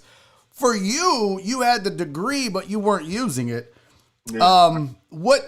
How did you get into, before we do that, how did you get into, you said you started DJing at 15. How did that start and how did the producing start? Well, DJing, it's all hip hop and music derived, man. So like, I have an older sister who, she's 15 years older than me. So like, when she graduated high school, It was 1988. You know what I'm saying? So she's young. She's taking me around. I'm her literally like baby brother, like literally like 3-4 years old. She's taking me around to all these different events with her. At the same time, playing me Run DMC. She's playing me Beastie Boys. She's playing me Big Daddy Kane and EPMD and Special Ed. All this, all the great shit. You start telling me 88 to 92 with East Coast hip hop. Now you're talking my genre. That's really so in perspective. Like my first ever cassette, and I was like maybe 3 or 4 years old, but I still remember this shit like it was nothing. We went to the store. She bought herself I'll Be Sure in Effect Mode. She bought me Run DMC Tougher Than Leather. You know what I mean? Like that was my first hip hop cassette, and so automatically drawn. I wanted to be like Run, but I thought Run was the coolest. But I wanted to do what Jam Master Jay did. You know what I'm saying? And then time went on, and man, I ended up seeing one of my peers for the first time. I saw someone like my age, around my age, that had turntables. I asked him where he got them, and like bugged my mom. And this was around like 14, 15 years old, and like by the end of the summer, I had turntables. I was 15. Man, that's crazy. Yeah, and that the production later on, and it was just like a natural progression. You know what I'm saying? Yeah. Did you realize you had a talent for making music though? Like, was it? Because I know sometimes it's difficult to describe a passion, right? Like it's just one of those things you gravitate to, and it's just one of those things that just becomes what you are and who you are. But did you early on were you like, you know what? I feel like I can make music that people can vibe to, that people can rap to, that the masses would want to consume. When did you recognize that? Well, that was more so like on the production side. I don't know, man. Like I was telling somebody the other day, they were asking me, and it's like, not to brag, but it's like, everybody has their thing. Everybody got their niche. You know what I'm saying? Everybody got things they're good at, things that they just automatically gravitate to. Mm-hmm. And my first thing was basketball. I used to be pretty good at basketball, but I was small. You know what I mean? I was skinny. I was short. Shit just wasn't never going to work. You know what I mean? As much as you wanted it to. Yeah, I don't give a fuck how good I was. It just wasn't going to work. You know what I mean? I never made it to 6 feet. The shit was a wrap. So, with the music, I just noticed people, for when I picked it up, like really easy, like nobody showed me how to DJ. I learned how to DJ by listening. Nobody ever stood over me and showed me how to do scratches. I literally would listen to the radio and like emulate whatever I was hearing until I got it. Or listen to screw tapes and try to emulate whatever I was getting until I got it. Wow. But nobody taught me that. You know what I'm saying? As far as the production, I saw people in the studio. Somebody did show me how to use my keyboard because I didn't even know how. When I got it, I was scared as fuck because I was like, I bought this machine. Now how do I even start to make a beat? You know what I mean? How do I sequence? I had somebody show me how to sequence. But making beats and my style and all that, it was just something I just over time built. And I would make it and people were like, oh, that's jamming. So I'm like, okay, well, when I started DJing, people was like, you could DJ. When I started making beats, people was like, you can make beats. It was just this is my God-given talent. You know what I mean? Like between like music, and I used to do stand-up comedy and shit too. I know you had mentioned comedy. Yeah. Comedy in college. You know what I'm saying? That was the first time I did stand-up comedy. Oh, no shit. Yeah, so my childhood consisted of, like, I watched cartoons and shit like that, but I didn't really learn a whole lot about the difference between like DC and Marvel and like characters and like their like personalities and Thor and all that type of shit. Like I ain't really learned about that until I got older and they started making the movies. And I started figuring out like, oh, I missed the whole childhood when people like knew about this type of shit. You know what I'm saying? Like I watched Darkwing Duck and certain shit like, but for the most part, I was more excited about watching Yo MTV Raps, about watching videos. Oh my God. I lived, bro. Remember, were you like me? I would have a VCR and I would just fucking record all of every Yo MTV Raps, and then I would get rid of the shit. But that's how I got introduced to East Coast hip hop, which I loved more than anything. I mean, you couldn't tell me Poor Righteous Teachers, King's Son, like Black Moon, like you couldn't tell me anything because that's what I loved. Yeah. That fast flow, right? I mean, it was conscious rap, but it was, and I learned about that through PE and everything. But I would sit there and watch that and just get an education. Just a young white kid in Houston learning about the music and learning about the culture and the different scenes and stuff. That show, man, is so missed. And to me, a show like that is so missed now. Like that, yeah. I don't know, and maybe I'm too old. I'm 46. I'm out of touch. But I feel like even now, which is why it's good that you do what you do, why DJ Vlad does what he does. That's the education now, right? Yeah. That's the thing. So I mean, that's what I'm saying. Like my childhood was like Comic View, fucking MTV Raps, Video Soul, Rap City. Like that shit excited me more than cartoons. You know what I'm saying? Yeah. Like, and on top of my mom, she's music every day, music all the time. You know what I'm saying? And she's in her 70s, so she's playing. And I hated it as a kid. I ended up loving it when I got older. But I'm a kid listening to and her telling me as well, giving me these stories about how these people died or just different little things that may have happened in their career, about Sam Cooke, about Otis Redding, Aretha Franklin, Gladys Knight and the Pips, you know what I'm saying? The Temptations. Marvin Gaye. Marvin Gaye, of course. Marvin Gaye and Tammy Terrell, Yeah. you know, like all this shit. Etta James, like all this shit. So she's playing me that type of music. My younger sister, my older sister is playing me the hip hop and, the R&B. And then I'm at that age once I get, after the Tougher Than Leather, my sister goes off to college, it's up to me. And I'm at home recording off the radio. You know what I'm saying? Like all that shit. So I just been a hip hop kid. You know what I'm saying? So it's like everything I'm doing now is just based off just shit I've always loved my whole life. Dog. So when you started making music, were you, because, from DJing, you had obviously crates of records and you had the music available to you, which usually lends itself to sampling, right? I mean, the story of hip hop is that was the whole point, right? You would use the break. So you would use somebody else's beat. And then, of course, the evolution occurs. Were you a sampler? Because what I noticed in the industry is it became too expensive to use somebody else's music, that you had to be efficient enough to create your own. Were you strictly sampling, or were you learning to play music at the same time? Nah, I wasn't learning to play music. I would try to play around with it, but sampling was my strong point off the top. You know what I'm saying? And that just came from, now I can put it together and tell you. I didn't understand at the time, but it was like, I'm a DJ. Mm-hmm. Same thing with me going into production. It's a natural progression. You know what I'm saying? Dr. Dre, Manny Fresh, name the greats. That is DJing.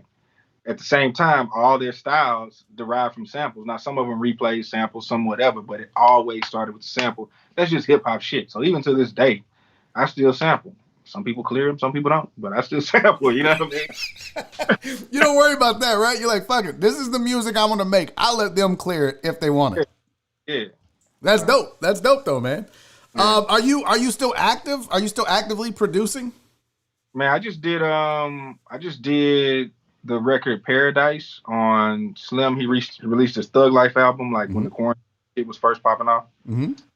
Released the album called Thug Life. I did a record called Paradise on there. That might be the newest thing I have out. But I still, of course, I just did some stuff with Ro like a couple weeks ago. Like I stay doing shit. You're right. I did see the video of you and Zero in the studio together. That's good. So are you, now, if you had to choose, right? Because I know you want to do the podcast and you have the journalism degree. If you had to choose at this point a direction for your career, if everybody was like, look, man, you gotta pick. Straight media. Yeah? Straight media. Because why is that? Why is it? Well, I'm starting to tell people now, but the goal has always been to do something that's based off me. Like I just wanted to have a career based off of me. Like, when you produce, you got to wait on somebody. You know what I'm saying? You have to hope that you place the project. I mean, that you place the song. You have to whatever. Like it's not really on me, and I don't rap. You know what I'm saying? Yeah. Top of just, again, like I told you, I used to do stand-up comedy. I've just always wanted to make money off of me and my personality. You know what I'm saying? Yep. And not just make money because it ain't about money, but just have a career that was based off just me and me, the shit that I like, man, doing what I want to do. Well, how did you? I mean, like I said, watching the interviews. What's that? My bad. And the other thing too was that like once I got into music, my plan was always to get in music, make connections, meet people, and let that help me do this other shit I really want to do. See, now that's smart. That's using the resources and the tools that you have, right? And which is your God-given ability to make music, to do the things you want to do, right? To use some of the things you're good at to do the things you want to do. That's smart. When you started the podcast, was the main goal just the education of hip hop in Houston, or was it part of this, which was, man, let me grow this, let me get to that level? and get this syndicated or get this bigger? The podcast was always to start a podcast and be bigger, but it wasn't even about music at first. The podcast was called the Donnie Houston Podcast. It used to be called What They Talking About, and it consisted of me and my friends, and we would more so just talk about regular things. Because I did music, but my friends, they did different types of things. Some of them had families, some of them were just bachelors. We just lived different types of lives, so we could talk about these topics from different perspectives. You know what I'm saying? And it was just cool talk. But what ended up happening was the first hip hop guest on the show was Jay Prince. Dude. And that happened because, I got the infamous courtesy call, you know what I mean? And that happened because I had someone else on the show previous who said some things that weren't too kind of him, you know what I'm saying? Really? Yeah.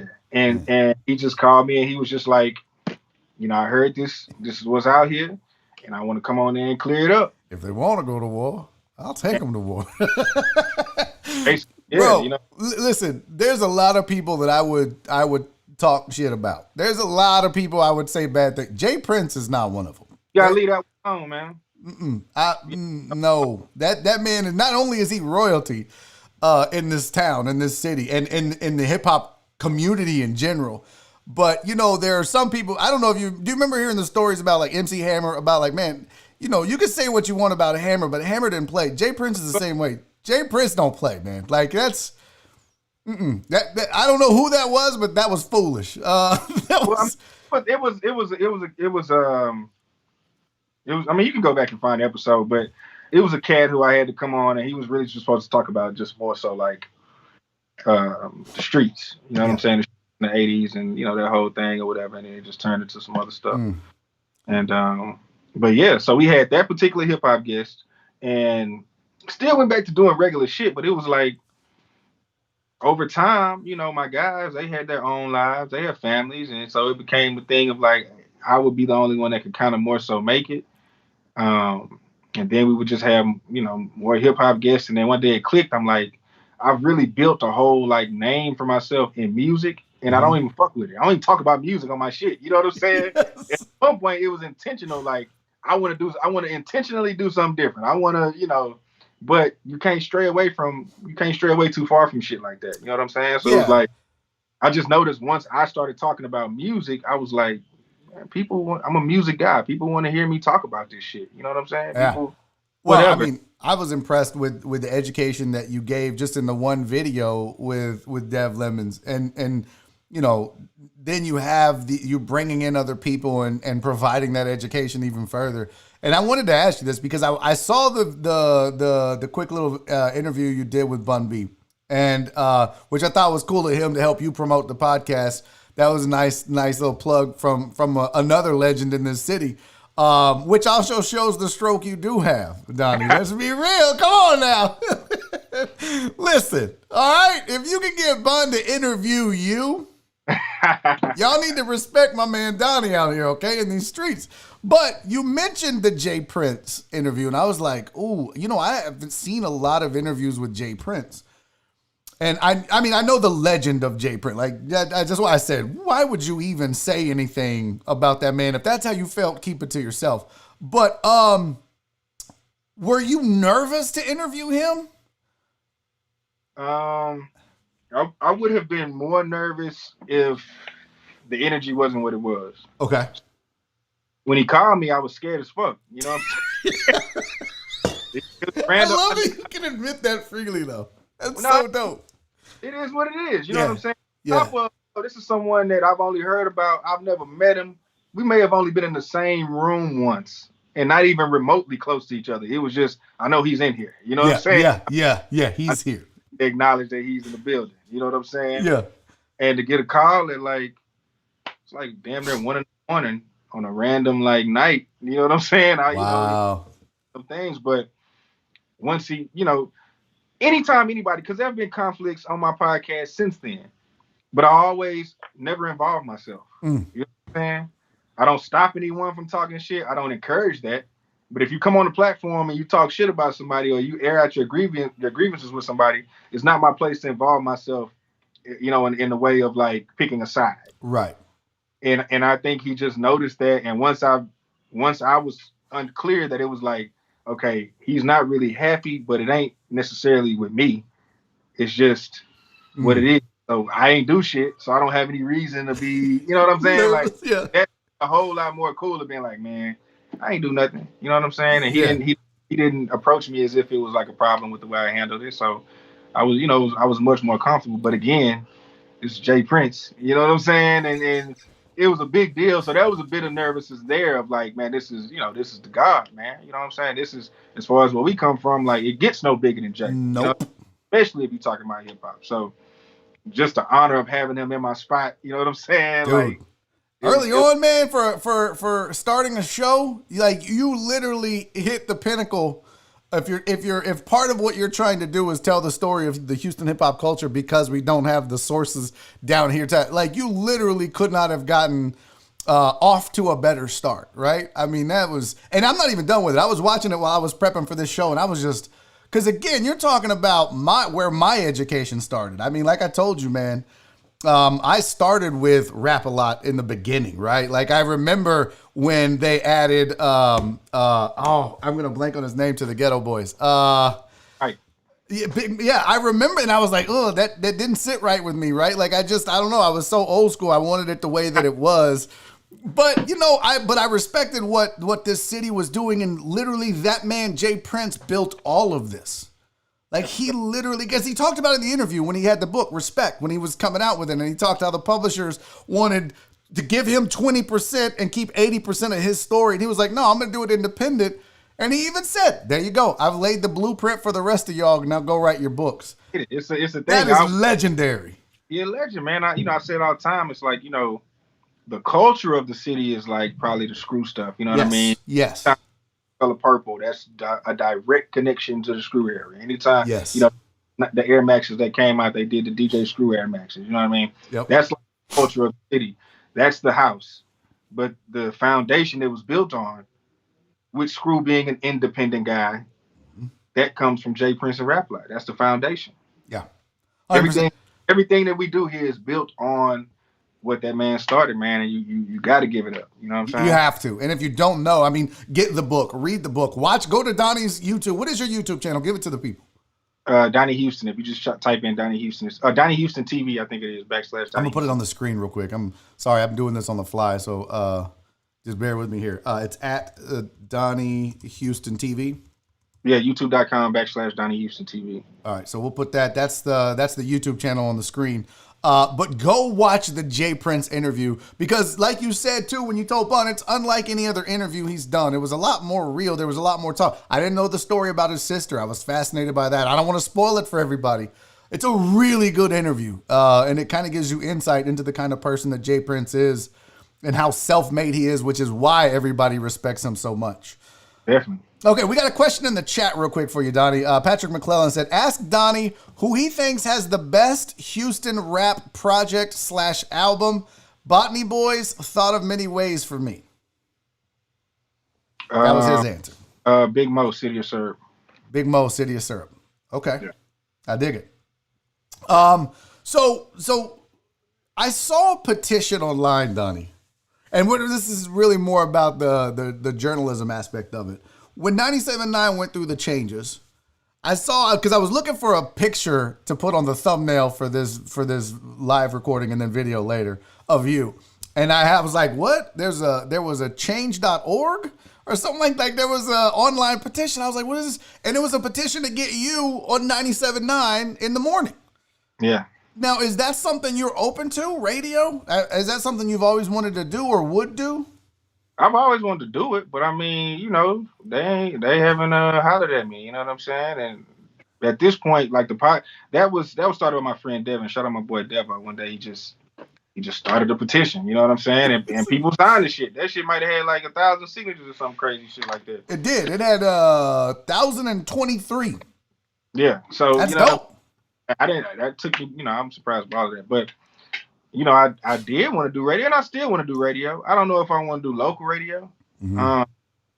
Just because with my podcast, I've been able to create so much content that I know wouldn't fly on radio. It's grown so much from then to now. I think that was in like January. You know what I'm saying? Mm-hmm. So much has happened with the podcast between then and now. It's like if we do it, cool. But if not, I might be on to something with what I'm doing. So I'm not really tripping. But I would love to do radio, of course. You know what I mean? Listen, that was, I didn't grow up wanting to do sports talk radio, but I grew up wanting to entertain people. That was what and so when I had the opportunity and I ended up in sports talk radio, like you were talking about with DJing and producing, leading to the ability to do what you wanted to do, which is make it about you and be in front of people. That was kind of the same thing with me in radio, is it allowed me to tell people, hey, if you think I'm funny on radio, I'm a stand-up comic too. So I could use one to promote the other and vice versa. People would come to my show and see me and be like, man, you're funny. And I'd be like, yeah, I'm on the radio too. Why don't you listen to the show? Yeah. So we use what we have to benefit us. But I'm curious, would you, if the YouTube thing keeps growing, have you considered that that's the best platform? Because, this is where I'm at too. And I look at local radio, I look at XM satellite, but I look at YouTube and there's a lot of eyes on YouTube. Would you be happy with the Donnie Houston podcast being the show and being like a Vlad TV on YouTube? I mean, yeah, Vlad got over 4 million subscribers. You know what I mean? I would be fine with that. You know what I mean? You'd be good with that? You'd be okay? Of course, most definitely. Who needs anything after that? You got 4 million people tuned in. You know what I'm saying? So, of course. The internet has definitely opened that shit up to where it's like you don't have to be pressed to do mainstream media. You know what I mean? Mm-hmm. And again, I like the freedom. Like a lot of the things said on my podcast, you can't say that on radio. Fact. Yeah. So, I like it because I can talk about sports and I can say that the Astros shit the bed. I don't have to be I don't have to be politically correct and PC with my opinions. I can say whatever the fuck I want. And if they, I don't have to be censored. So that's a beautiful thing. Real quick though, I'm curious what you think about this. Gregory Vega Jr. is he's one of the supporters of the show and listeners, and he said that his album was SPM's Hustle Town. That was to answer the question. I mean, for me, it's always going to be the Ghetto Boys. I mean, that for me, Ghetto Boys album though. I don't, the iterations of the original Not Making Trouble. What was the one right after that? I'm drawing a blank on it. It was the Four Squares. I actually have the t-shirt. You're talking about, why am I drawing a blank on the name? I think it was, I got to pull it up now. Grip It on the other level. Grip It on the Other Level. For me, that was the one that, attracted me to all of it. And so for me, that's always going to be the one. But, Mind Playing Tricks on Me is what put this city on the map, it's what broke. But Grip It on That Other Level for me was like, oh my God, this is amazing. And these people are here in our city doing this.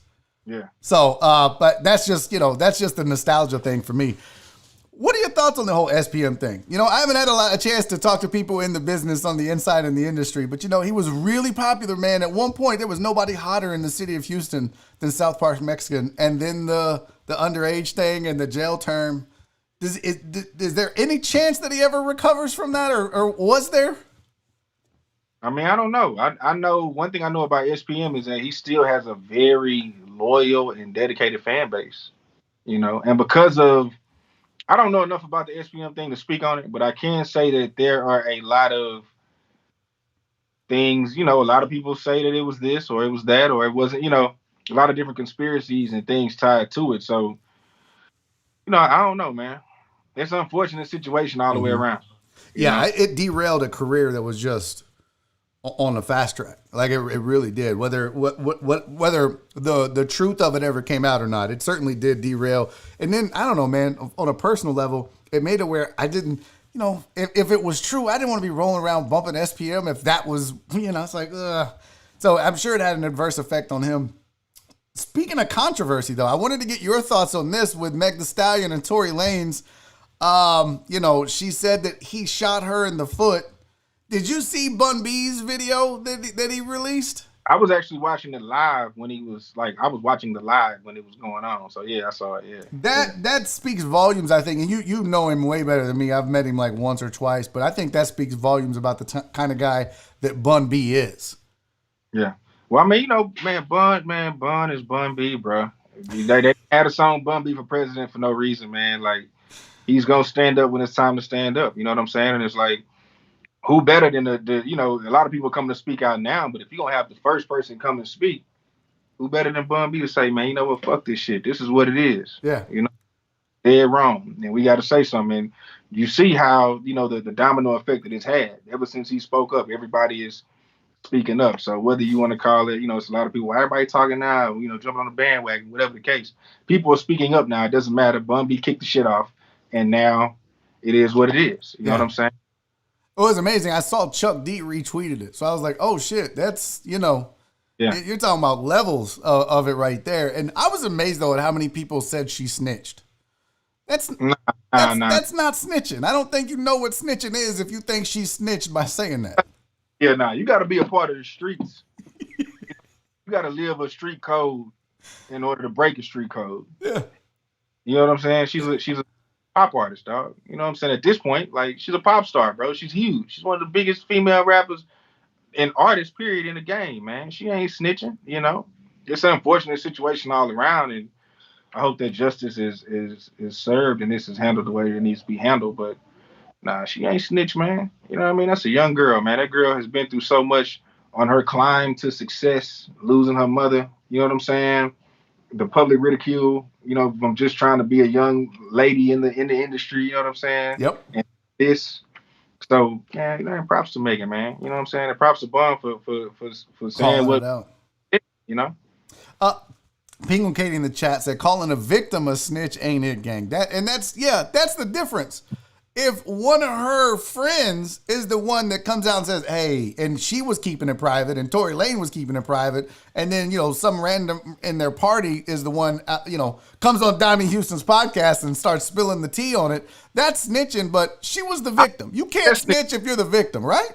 I can't even say that's snitching. If it's something, if you're not involved in the street code, if you don't live by street code, I can't, the whole snitching thing, you know what I'm saying? That there's another side of snitching, and that's like, it's a code that you have to live by, you know what I'm saying? And quote unquote civilians, regular people, they're not, we don't hold them to that, you know what I mean? Yeah. Which, by the way, we can do a callback to the Jay Prince interview. You guys got into a detailed conversation about snitching and the code of the streets. It was, man, I'm telling you, that interview is gold. I don't think you probably know, Donnie, but that interview, that shit is something else. I can't wait to finish it. Literally, when we're done, I'm going to finish watching it. That's one of my favorites, man. It's to even sit down with, like I said, that's Jay Prince, bro. You know what I'm saying? Like, big deal. Who else? Who was your target for the show? Who else? Like other names like that? If you could get people on the show, if you had carte blanche, anybody that you ask is going to say yes. What list of top 3 are you making to get on the podcast next? Man, it's a lot of people. Well, to get them on next? Yeah, like if you're top 3 of who you haven't talked to yet that you would want to talk to. Man, it's different because there's like a Southern list, and then there's just like people in the game. Because there's other people, like I had Drummer Boy on there, I've had Ninth Wonder and all that. Like I really enjoy those just as much as the Houston shit. You know what I'm saying? So there's like that list, which has like Hove and people like that, and then there's like the Southern list where I have Master P and Tony Draper, and you know what I mean, people like that. Yeah. Okay. I'm surprised that no journalists. Like who?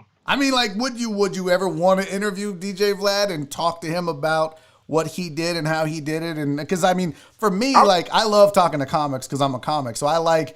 And for example, if you can get a like for me, I had a Billy Gardell join me on the show, which was huge. Mike and Molly and Bob Hart's Abishola. So for me, that was a really cool get, right? That was a guy that you look up to in the business, literally and figuratively, and. So, I figure if that's what you want to do, maybe a guy like a DJ Vlad on your show to talk about the business of doing what we do. Yeah, I mean, Vlad, there's Julia Beverly, who I've spoken to her once, but we just got to get it together. But Julia Beverly, do you know who that is? I do not. Okay, Julia Beverly did a whole lot for Southern hip hop in the early 2000s. Are you familiar with the Ozone Awards? I am not. Okay, the Ozone Awards was based off the Ozone magazine. She ran Ozone magazine. Ozone magazine really catered to Southern acts. And this is like Houston 05 time. So this is when Slim and all them are the biggest in the game, and Pitbull before he started wearing the white suits and shit all the time when he was still rapping. I'm saying good Pitbull. Yeah, Pitbull. You know what I'm saying? But this is when Pitbull was, he was really rapping. Yeah. When Rick Ross was first coming out, when Jeezy was first, like she covered that because again, the Source and all that, they covered it, but she really honed in on that. You know what I mean? Webby and Bootsy and all that. But anyway, Julia Beverly also wrote the Pimp C book. Really? Yeah. She did a great job. It's like, I don't know if you read it, but it's like I did not. I know it's talked about a lot. Because it's like 7 pages. The shit is so good that I sat in the house Friday, Saturday, and Sunday. Didn't leave until I finished. Wow. All right, now you're going to make me have to read it. Now I'm going to have to get it. Yeah, it's a page turner, especially if you're a reader. You know what I'm saying? The Pimp C book is good as fuck. But, I'd talk to Julia Beverly. I'd want to talk to, like, Elliot Wilson. There are a few people, man, but it's not really a whole lot of journalists on my list. Yeah. And that's good though. I mean, like, I started off doing a lot of comics on this show because you talk to who you know. You talk to hip hop artists, you talk to producers. But then I was like, well, I want to get outside of my comfort zone, which is why I asked you to be on this show to begin with, because I'm like, look, I love hip hop. I love Houston hip hop. I love the culture. I love the music. But then I also saw that video and I love the way you handled it. And I was like, I need to talk to this dude. Because it was just the perfect way to handle the whole Dev Lemons thing, man. And did you get a lot of feedback from people after that video? Yeah, I mean, everybody kind of. The crazy part is like, and I can't say crazy because it's just about being a human being and hearing people out. But like once it was over, I had a lot of people tell me their perception changed. They walked into the interview one type of way. When it was over, their perception had only changed, but they became fans of her. They became like interested in what she had going on. I'm going to follow her. I want to keep up with her, So, were you surprised it went that well? Nah, I'm not surprised it went that well. Because I talked to her the day before. You know what I'm saying? And when as soon as I said hello, she just was apologetic. You know what I'm saying? And it was a genuine thing. So I knew, like, as long as if this is how she really feels, she'll be this way when we talk tomorrow. And if she's this way on camera, then it's gonna go well.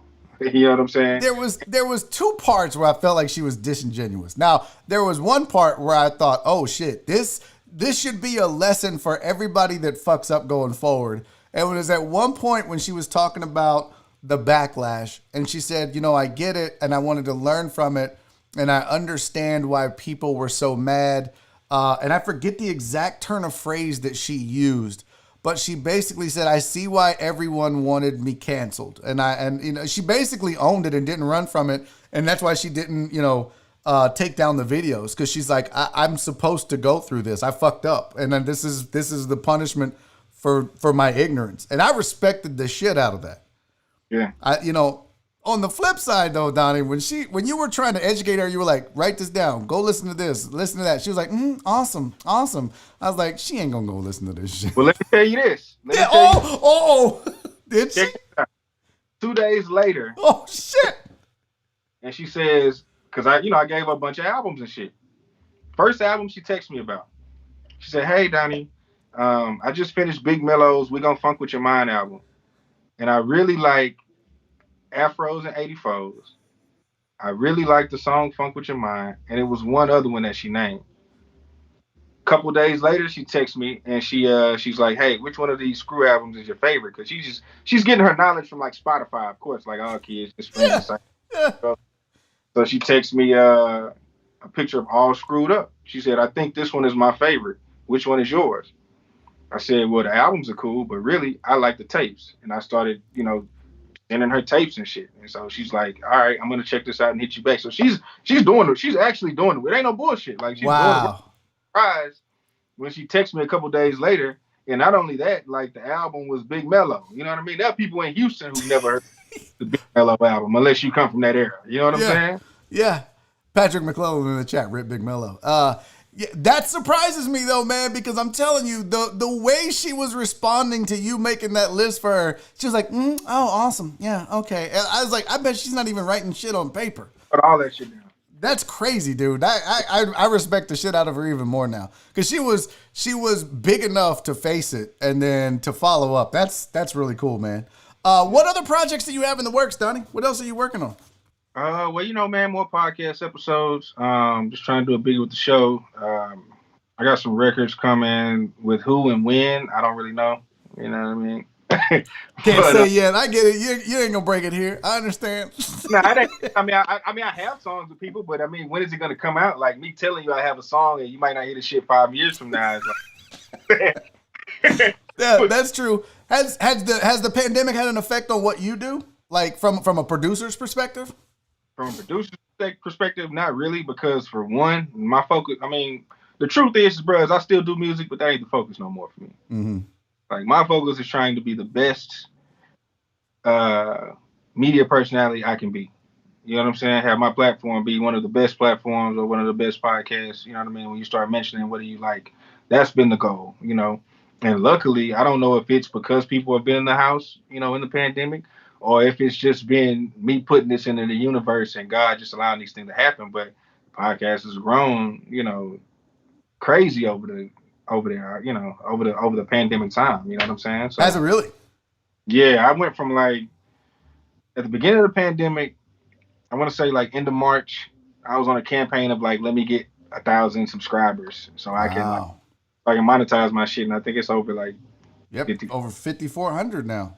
Some shit like that. Yeah, no, I'm envious. When I started, getting let go from the radio and these wonderful people that I call deckheads. That said, man, do something and we'll be there. I had a huge jump and I ended up at 2,500. I think I had maybe 1,200 when I got let go in May. And so I'm at 2,500 now. So for me, that's awesome. But I look at 5,500 and I think, wow, that's because it's like anything. It ebbs and flows and comes and goes. And because me, I'm like, okay, I got to strategize how to market this. I have to treat this like a business. Do you do that where you're like, a lot of your time is spent, how am I going to market the show? How am I going to get new subscribers? Or do you just like you said, I'm going to put it in the universe and whatever happens, happens? Nah, man, I really sit and work at this shit, man. Like, and that's the thing is like, I do everything. You know what I'm saying? I'm the host. I feel you on that. I'm the host. I book the guests. I record the audio. I mix the audio. I record the video. I fucking edit the video. You know what I'm saying? Like, I do everything. So this is like my baby. You know what I'm saying? Like, before we got on here, I was here like chopping up a clip from the next interview. You know what I'm saying? So it's, I'm always trying to just think of ways like, how can I make this thing? Like, this is really my focus, bro. Like, music is still cool. You know what I'm saying? It's cool, but I've been doing that for so long. Like, this is what I want to do, man. So, as soon as I wake up in the morning, man, I'm trying to see what new content is out there. Cause I'm not just a content creator. I genuinely love this shit. You know what I'm saying? Like, I watch all kind of shit, man. So I'm just always trying to figure out how to, what's going to be the next thing? How can I make it better? How can I expand? What audiences could I tap into that I haven't tapped into yet? You know what I'm saying? What kind of content could I bring for those? Like, I feel that 1,000%, man. That's the struggle for where we're at, right? Like once you made it, you look back and go, okay, that was a journey. But I think you tend to forget sometimes these moments where you're at 2,500, 5,400, and you're like, how am I going to get to 6K? How am I going to get to 7K? What I found, and I have some friends, including a friend of the show, his name's AR Platinum, his YouTube channel is 65,000. And we were talking about the differences. He's like, man, I'm trying to grind it out to 100K. I said, bitch, I'm trying to grind it out to 10K. I would rather be worried about where my 30,000 are going to come from to get to 100K. Yeah. But he said, look, man, that 10K is that magical level. So that's what I keep holding out for. I keep holding out. I'm like, okay, maybe that's where once I hit 10K, this thing takes off for good. And this is what I do full time. Listen, I'm going to swap. We're going to have to definitely keep swapping ideas on text.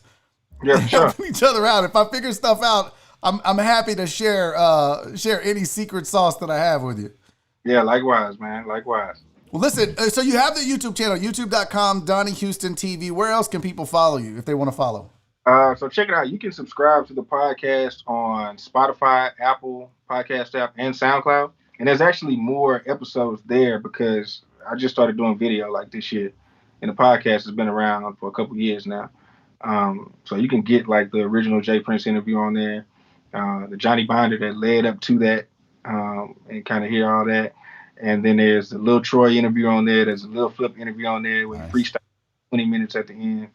There's the first Lil Kiki interview. There's the first Slim Thug interview on there. There's the Mike D interview that's like 3 hours. It has just all kind of random stories and history in it. You know what I mean? A bunch of different stuff. So you can catch me there. You can follow me at I'm Donnie Houston on Instagram, Twitter, Facebook. Everything is I'm Donnie Houston. Letter IMDONNIEHOUSTON.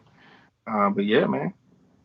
That's it. I was trying to put it on screen. I just fucked up. I was hoping I didn't accidentally end this. I was trying to put I'm Donnie Houston on screen. I'm gonna put it in the chat. People can see that, and then I'll put it in the comments section as well, or in the description for people. Dude, I appreciate you, man. Thank you for sitting down and doing this.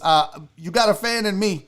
I loved that interview. I love what your channel is about. I love what the podcast is about, and I wish you nothing but the best going forward, man.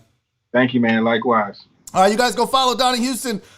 Quickly becoming legendary in this city for not only his hip hop knowledge, but being a journalist. I predict we're going to see Donnie on the radio sooner rather than later. Well, that's it. That is another episode of Barry on Deck.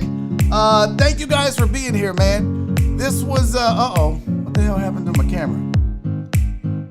Thank you guys for tuning in. This was fun. I know this was a little selfish, okay? I love the hip hop scene in the city, especially the old school shit. So it was cool to be able to talk about that with Donnie Houston. I hope you guys enjoyed it. I hope it was educational in some form or fashion. Go watch the full Dev Lemon interview too. It's an amazing. You're gonna see why I wanted this dude to come on this show. Just go to Donnie Houston TV on YouTube, watch it, and you'll see. Until then, the hurricane's on its way, guys. Please, for the love of God, be safe. Also, be kind and love each other. Guys, I'll see you tomorrow. I hope I have power. That's the big thing. I hope I have power, man. You guys pack and get ready. Buckle down, hunker down. Until then, I'll see y'all tomorrow.